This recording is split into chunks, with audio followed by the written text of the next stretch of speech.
Welcome to the Renaissance Achiever with Sarah Fui. And today we have special guest, my very own little sister, Rachel Royal. And my husband says that I need to start talking about how I know the guests that I bring onto the show and how we met and everything. So that's a really long story. We have a lot of history, way too many stories that we should not share publicly as growing up as sisters. But I'm super excited to have her on my show today because she has inspired me so much in her own work. And I feel like we've lived long distance from each other for over a decade now, but we have been on this personal development journey simultaneously growing together in our mindset and our careers. And I love that we can understand our delusional dreams with each other and share that. So I love connecting with you.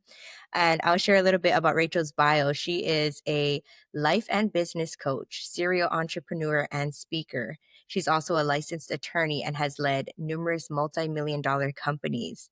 She's also a wife and mama of 7 children. And you do not have this in your bio, but she also competed in bodybuilding competitions, right? And Yeah, placed. Did you win any first. Yeah. first Well, I place? did Yes. one competition and got first in all my. You did, of course. You only need to do one and you get first place because that's how Rachel is. She's a winner, okay? I've always admired her. And growing up, I was definitely the awkward, goofy kid, and she was the popular, cool, athletic kid. And I always watched everything worked out for you. That's how I feel. It's like whatever you want, you go and get it. And you just had this confidence, and she still does.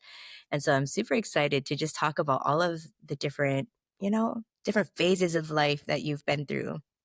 Thanks, Boo, for having me. I call her Boo. I've always called her Boo, so you'll hear me call her Boo throughout this episode. Thanks for having me. I love you, and I'm so excited to be here. Yes. So, one thing I wanted to talk about, because I feel like this is so far away from where you are now with your career and what you're doing, but is when you were graduating from law school, your heart was in immigration law and you actually worked on the border in Texas. Is that right? Helping immigrants claim asylum and hearing those stories. And I just want to hear a little bit about that phase of Rachel and then kind of the transformation of how you went through different career pivots and who you are, because I feel like that just speaks to who you are at your heart and your desire to help people. A lot of people will look at, wow, she led several million-dollar businesses and she's really successful entrepreneur type, but it's that heart that you have is what I care about the most, that you can do both, you know? Thanks for bringing that up. That feels like 3 lifetimes ago. So as I was in law school trying to figure out what route I wanted to go, I was really drawn to immigration law, specifically asylum. I do have a bleeding heart, and I tend to especially at this time, I really wanted to help the most vulnerable population. I had served a LDS mission in Honduras before law school, and Honduras is one of the most dangerous countries in the world, and it still is. And during that time, there was just so much persecution and a lot of people coming here looking for safety. And there's horrible conditions there. And I was just drawn to asylum, and I went on a couple of trips to Texas on the border with my law school group. And we went to a detention center helping women and children who crossed the border looking for asylum and helping them, with their cases. So that was really impactful. And then I got a job at a law firm doing immigration, specifically in asylum. And For those who don't know what asylum is, can you explain what that means? asylum is when people are here seeking refuge, right? So they're already here from another country and they have been persecuted in their home country, or they have future fear of persecution. So basically they're afraid for their life if they go back to their home country. So that's what it is. And so I loved it. I loved the law. I loved helping people. And that was really rewarding, but it was also really hard. And I was going through a really hard emotional time in my life when I was practicing immigration law. I didn't know what I know now back then, and I was taking on secondary trauma. I didn't have the tools I have now. And so, all day, every day, I was talking to victims of horrible crimes, researching country conditions, and creating their cases of basically the worst things you can think of. So that was what my life was Yeah. at work. And then at home I had a very toxic and unhealthy marriage, and so I was just in a very miserable place. It's really hard to hold space for someone else when you don't even have that emotional safety yourself. Yeah, and I didn't have the tools. Nobody gave Yeah. me that Yeah. time. I hadn't found them yet. So I ended up actually going through an awakening at this time in my life. And I was so miserable. I actually was having panic attacks on my way to work, at work. Even a couple times I was like under my desk in my office, hiding, having panic attacks because I didn't want anyone to walk in and see me. And, I had worked so hard through law school with two little babies and passed the bar and got the job I wanted, but just feeling so lost and stuck and miserable, feeling like, okay, I thought this was what I was supposed to be doing, but I'm so unhappy and I'm so confused. And that is when I actually found a mentor who I was listening to a podcast episode actually. Someone had sent to me. I never listened to a podcast before. This was the first episode I ever heard. One day I was driving to work and I just was like, oh yeah, someone sent me this podcast. So I pressed play and the woman on that podcast said something that changed my life forever. And she said that everything in life is neutral. Nothing means anything, and nothing outside of us can make us feel anything. It's our thoughts about those things, our beliefs about those things that create our feelings. And then our thoughts and our feelings create our results and reality. And I had never heard that before. And so I learned that for the first time and I was like mind blown. I was just like, what did she just say? And I knew it was true. And for the first time in a long time, I felt hope because I realized that I had created this reality that I didn't like, that I hated. And I had chosen it. Nobody forced me into this life. And if I had created this life that I hated and how miserable I felt, then I could change it. So that is when I started diving into personal development, taking back all my power, and just changing everything about my life. That is the definition of ownership. When I talk about ownership in coaching, it's like knowing that you create your life, that you get to make choices that create the life that you have, and you also get to choose how you perceive it, right? You create your reality by the thoughts that you're having about the choices you've made, right? Exactly. Powerful. Exactly. So from there, within a year, I actually just changed everything about my life. I first took responsibility for creating it and tried to enjoy what I had because I'm like, well, I don't have to change everything if I can just think my way into feeling good. But I was out of alignment and I couldn't stay in that marriage. It was not healthy. I tried to make it work and it just wasn't for me anymore. And so I left that marriage. I left my job because it just didn't feel in alignment anymore at that time either. I just started anew. And so I then got full into coaching and I had a coach and that changed my life completely. And I knew I wanted to get certified as a life coach. So that's what I did. And I started coaching right away in 2020 and started taking on clients and just the fulfillment of helping people learn what I had learned and taking responsibility for their life and feeling better and making changes was so fulfilling. And so I started coaching and was a director of a multi-million dollar real estate education company at the time. I switched my focus from law to more business, then ran some other companies and met the love of my life, got married, and we blended our family. We got 7 kids, and I'm in love with my life. I'm in love with Wow. the power that I know that I have to create anything that I want.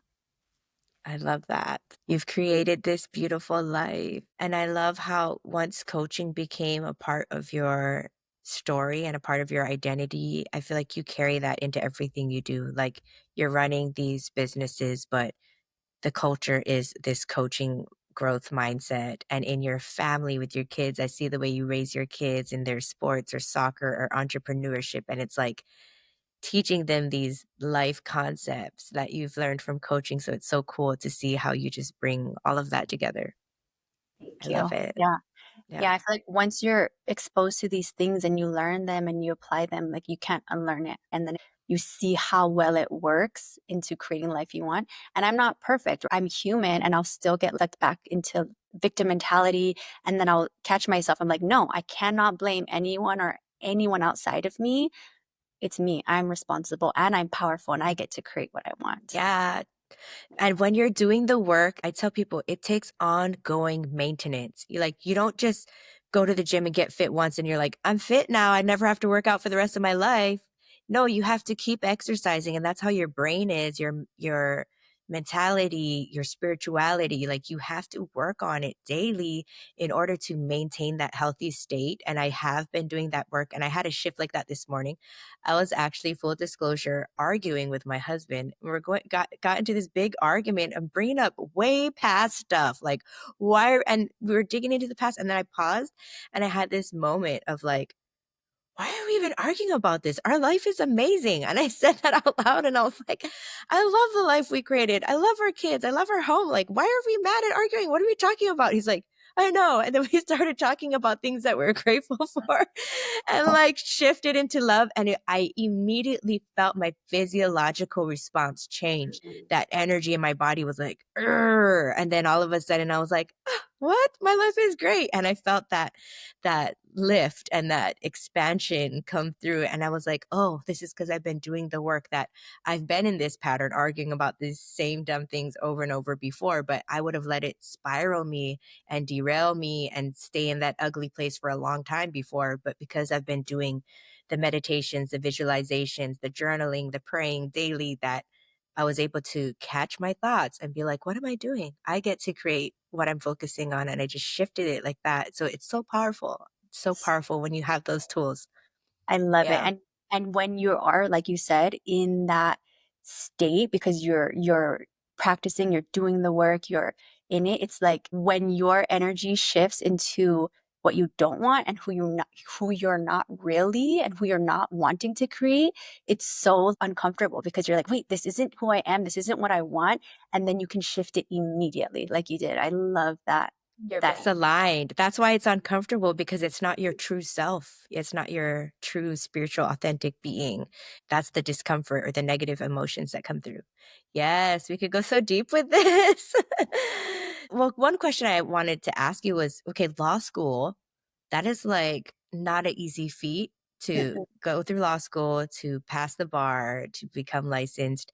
And now you're not currently practicing law. Do you feel like it was worth part of your journey going through that sacrifice to get to where you are today? And how has it helped, I guess, maybe be a stepping stone in your career path? Definitely. One thing is I do not believe in regrets. That was something where it's like, well, if I'm not going to practice law full time, like that might be something that I should regret, right? All the law school debt and student loan debt or whatever, and not practicing law full time. But I don't believe in regrets because regret is an emotion that you create with your thoughts and you get to choose it or not. And it has served me so much. I mean, I've taken what I've learned in my, my legal background into my businesses, and it has served so much. I saved a lot of money on legal fees and things like that. So just um practicality wise, it's been helpful, but also it was part of my journey, right? And I had to experience that and then feel the contrast. And actually, with everything going on right now, side note, with everything going on right now, I am using my legal skills and some of my immigration background to help certain people right now in the Mhm. situation because parole is taken away for those who have humanitarian parole. My best friend who lives here, I sponsored her and her daughter. They live with us, and now I'm able to help her find a solution because of my immigration background and helping some of her family and friends as well. In So your very personal life. yeah. Yeah, that's So big. so I'm able Yeah. to still use that. I I think that's, the beauty of life is that I realize that most people pick one thing when they're young, even before their brains fully developed, before they're 25, and then they just stay in that thing the rest of their life. And we just are taught to live from our past. So it's like we chose that thing, so now we have to just keep choosing it, even if it Mm. doesn't feel right or align or it doesn't excite us. And that was a hard shift for me to let go of law and then like, become a life coach because at the time I was embarrassed to be like, uh, Yeah. I'm an attorney and now I'm a life coach. What? But now I'm so proud to be a life coach because I see the benefits of it. I help people and it's who I am. But at the beginning, when I was stepping into that identity, it was uncomfortable. It's an identity shift, and it's not the normal path of society. Attorneys have such a high status in our society that it's like, "Oh, you're an attorney." It gives you some credibility. And then you say life coach and they're like, "What even is that?" And it's saturated or whatever, right? And people have their different perceptions about life coaching. And so it's definitely like, okay, what are other people going to think of me? Is that Yeah. kind of a big part of it? Totally, Yeah. totally, that's how it was, and then now I'm more proud to be a life coach than to say I'm an attorney, or it depends who I'm talking to, because some people are like, "Yeah, I'm an attorney and life coach," and some people are like, "You're a life coach? That's so cool," right? And other people are Yeah. like, "Oh, you're an attorney?" And so it's like, who cares? Yeah. What matters is that I'm aligned with my true desires, and Mhm. I get to choose who I wanna be, and I can step into any identity I want, Yeah. and that's all that matters. Yeah. And all of that's an illusion. All of what we esteem to be higher or some hierarchy in society, it's all an illusion. Even the concept of safe jobs that feel safe, but then people just get laid off unexpectedly, even though they were in that safe job, you know? And so it's really about following your heart of what you feel is aligned for you, where you feel you're using your highest good and to serve others and society and in a fulfilling way that feels what you're supposed to be doing. And I think that can shift over time. It's not one thing. Like you said, maybe at one point you really were supposed to do law because look how it's benefited you in your personal and professional life. But just because it was your goal then doesn't mean it's your goal forever. And I think a lot of people need to realize that it can be for a season. And even though it was a huge sacrifice, it wasn't a waste. And I do want to take a second to talk about desire and what's logical. I think so many of us don't tap into our true desires. We're even scared to go there because we're afraid that it will never happen. We have this weird thing about desire in our society, and that we're supposed to do what's logical. And that was kind of the thing for me too, right? I'm like, this is not logical leaving this, but it does not feel right anymore. And it's not logical to become a life coach, but that's what my heart wants. And I really, if I can help some people the way I've been helped through this work, and what I've learned throughout this journey of 7 years of awakening and developing myself is when we tap into our true desires and act from our heart's desires, miracles unfold. And when we try to be logical and like only do what seems like it makes sense, it doesn't work, and we're not fulfilled. I have a couple thoughts about that because I think aside from it being not logical, it's not gonna work and the fears around it not working, I think a lot of people feel like their desires not are just unreachable, but are selfish. That it's selfish for me to want this, or it's materialistic or worldly or superficial because I want this thing. It's like I'm not allowed to desire. Do you feel like that's a theme for a lot of people too? I think so. Something that a mentor told me that really helped shift my perspective on desire, because I was there, right? Of, ooh, do I get to want this or is it selfish? And I full on believe this now is that I believe the desires of our heart were put there by God, put there Mhm. by the universe. And they're not a mistake. They're not random. Yes. They're the roadmap to the life that we're supposed to live. Amen. Amen, sister. I believe that. I've heard that and I believe it's to be true that you wouldn't want that thing if you weren't supposed to be doing it. Yes. And especially if it's not an evil thing that's harming other people, but we create all these stories around it is I can't, I shouldn't, this is what it's going to benefit others. But what people fail to realize is that when you are living in your calling, and I call it calling because your heart feels that call, that pull of like, I want to be doing this, that desire, that longing, that when you're living in that, you are serving humanity for the highest good. And that there's good, better, and best. And we always get stuck on this is the good thing I should be doing, but the desire is the best thing that we should be doing. And when we don't step into that, we get stuck at good when we could be serving at best. And so I love that perspective. And another thought I was going to circling back to logical is listening to your brain. But we know now with science that we have two brains and that our gut is a brain and Yeah. operates similarly to a brain.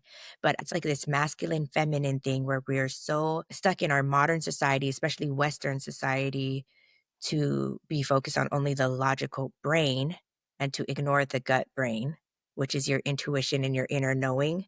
And when you can marry the two and you can listen to your gut and be in a good place and then let go of all of the fear stories that we think is logic, that's when we're going to find truth and alignment. And so it is logical to listen to your gut. It's listening to the other brain, the other logical brain, right? That's so logical, right? Yeah, that's so true. So following your desires. So that kind of segues into what we're doing together. For the first time, my sister and I are collaborating on a coaching program and immersive experience in a 3-night in person retreat. And Mhm. it's called Soul on Fire because it's to lead women into following their calling and living a life that lights their soul on fire. And that doesn't mean it has to be some big service project or some big business or whatever it is, but it's whatever that thing is that lights your individual soul on fire, that spark of this is what I know I'm supposed to be doing in this season of my life, because there could be many callings, right? And this is the next stepping stone that's going to light me on that path of my truest self. So, do you want to speak a little bit about it from your perspective? Yeah, yeah. I'm so stoked and excited about this because it's so personal to both of us. Mm. We've both lived this, right? Where we were not living our calling and then making the leaps and leaving the other things behind and adjusting our lives to get in alignment with our calling. And I mean, I know I can speak for myself and I'm sure I can speak for you when I say that there's a level of fulfillment that you cannot get if you're not living your calling, you're not stepping into that, right? And for me personally, feeling fulfilled is the ultimate in life. I do Yes. not want to leave this life not doing what I was supposed to do, not doing what was going to light me up and fulfill me.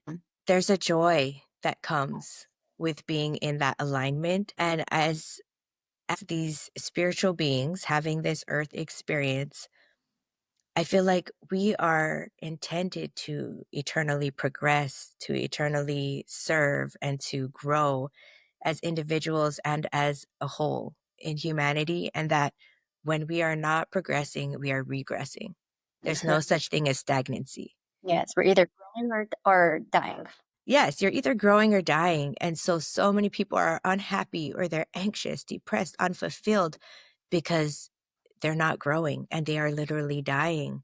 And I used to be that. I haven't really shared my own story on my own podcast, But but before I got into coaching and entrepreneurship, my background is I'm a licensed psychotherapist, licensed clinical social worker, and I still struggle with the identity of shifting into the life coach title. But I was working very part time and I enjoyed the work that I did in doing clinical therapy.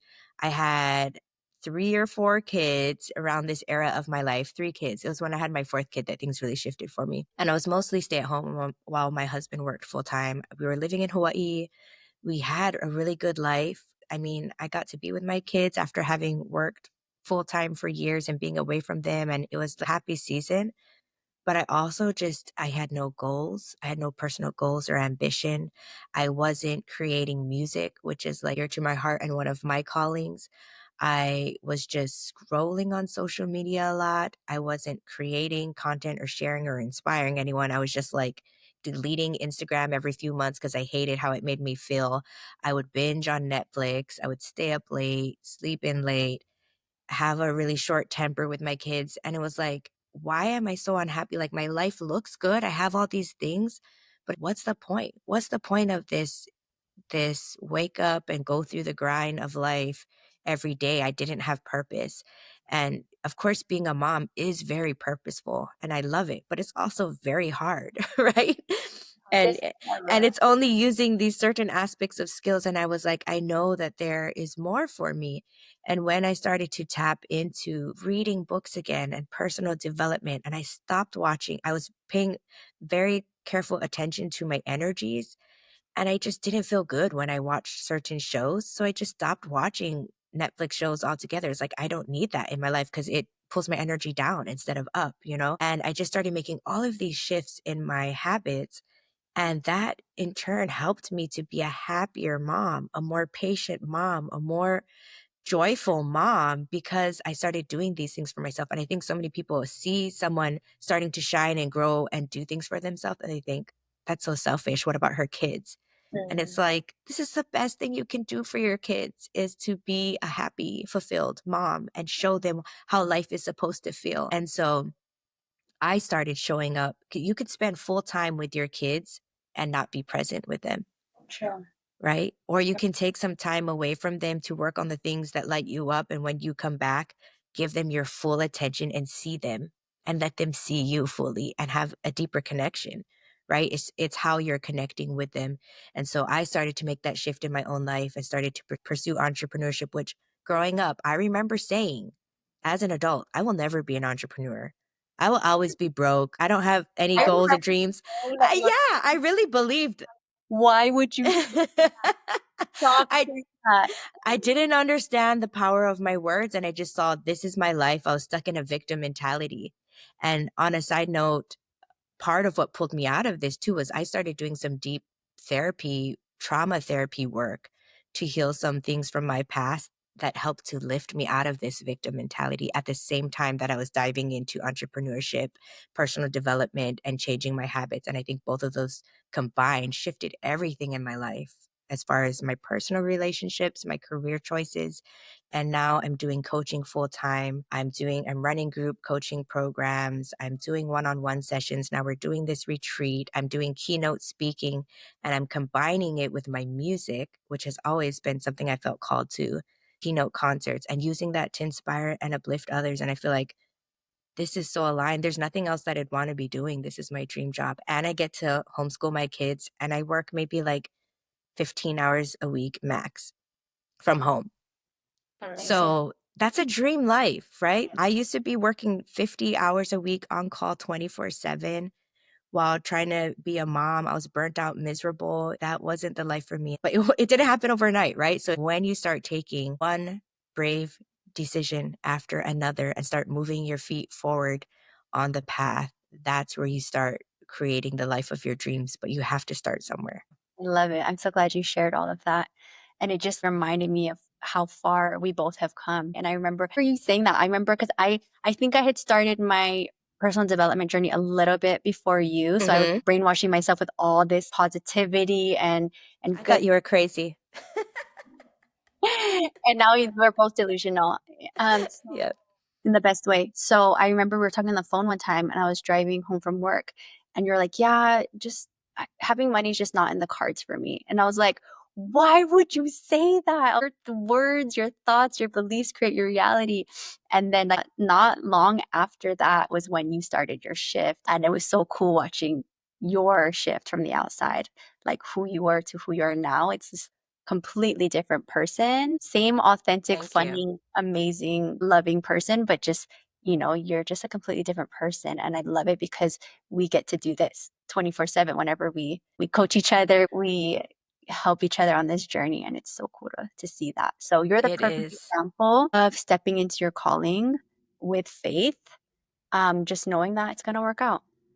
Yes. And so this is what our retreat is about and our coaching experience. It's a 6-week experience where you get a mixture of group and one-on-one coaching, a 3-night retreat in Utah at a beautiful lake house where we're going to go deep and take everything we've learned. So it's going to be kind of like in the middle of our program so we can really incorporate what we've learned. And then we have time afterwards to continue to integrate. So who this is for, it's for women who want to step into their calling. They feel a nudge, they feel a desire, they want to work on a passion project, or they're not even sure what their calling might be, but they know there's something more that's missing.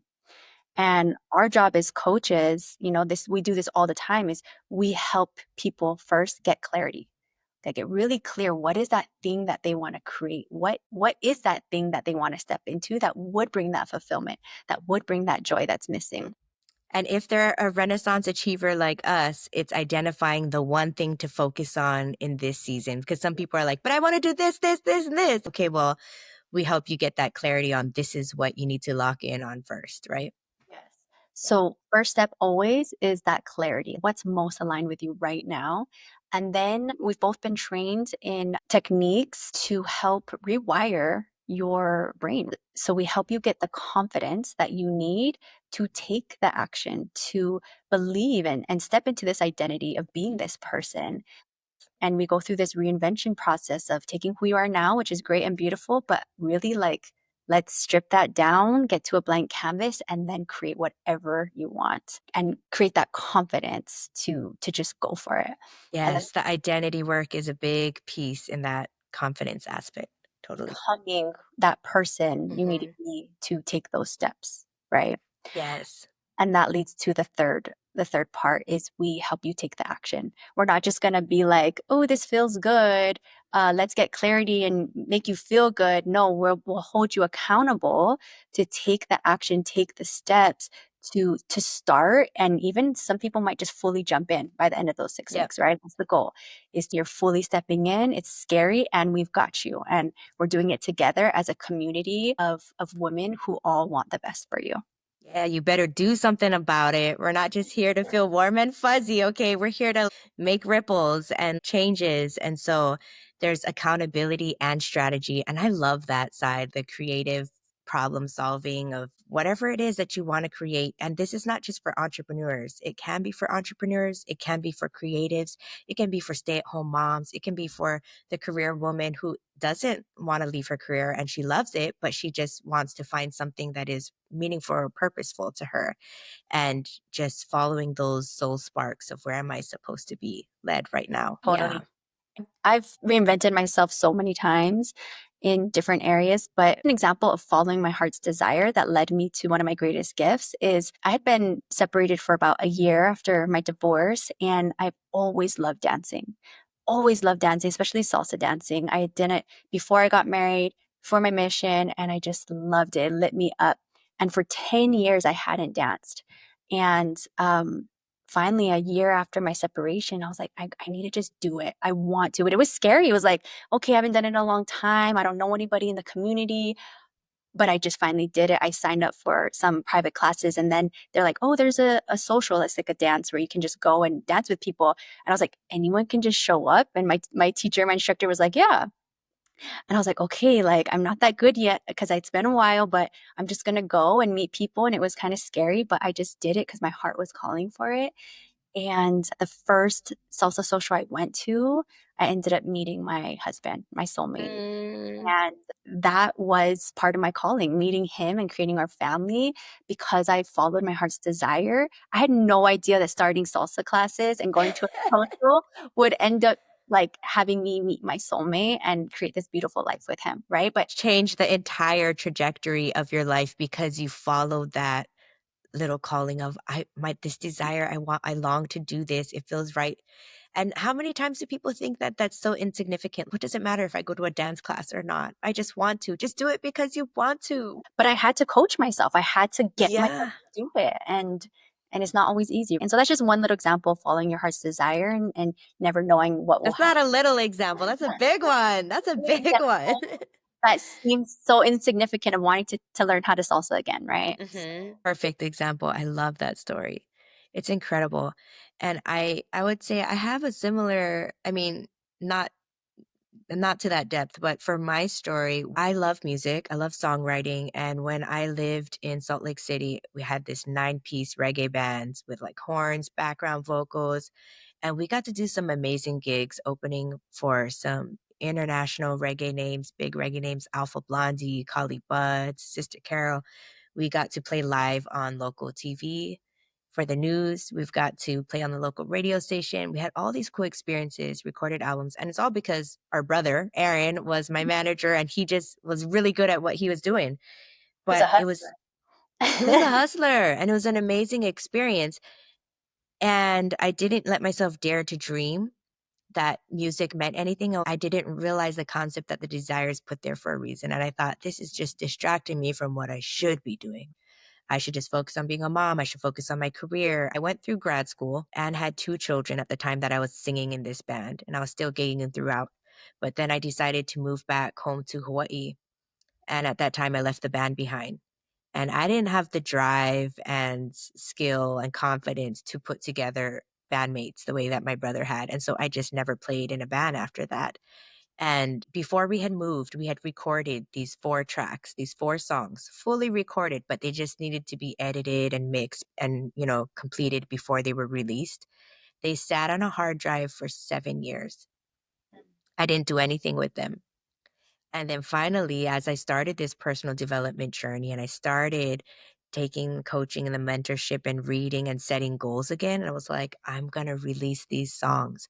And so I finally stopped making excuses and I hired a producer to mix these songs and get them ready for release. And I went through this whole situation where he messed up the sound quality. It wasn't what I want. It took months longer than he thought it would. And because it was COVID, it was just kind of a crazy year.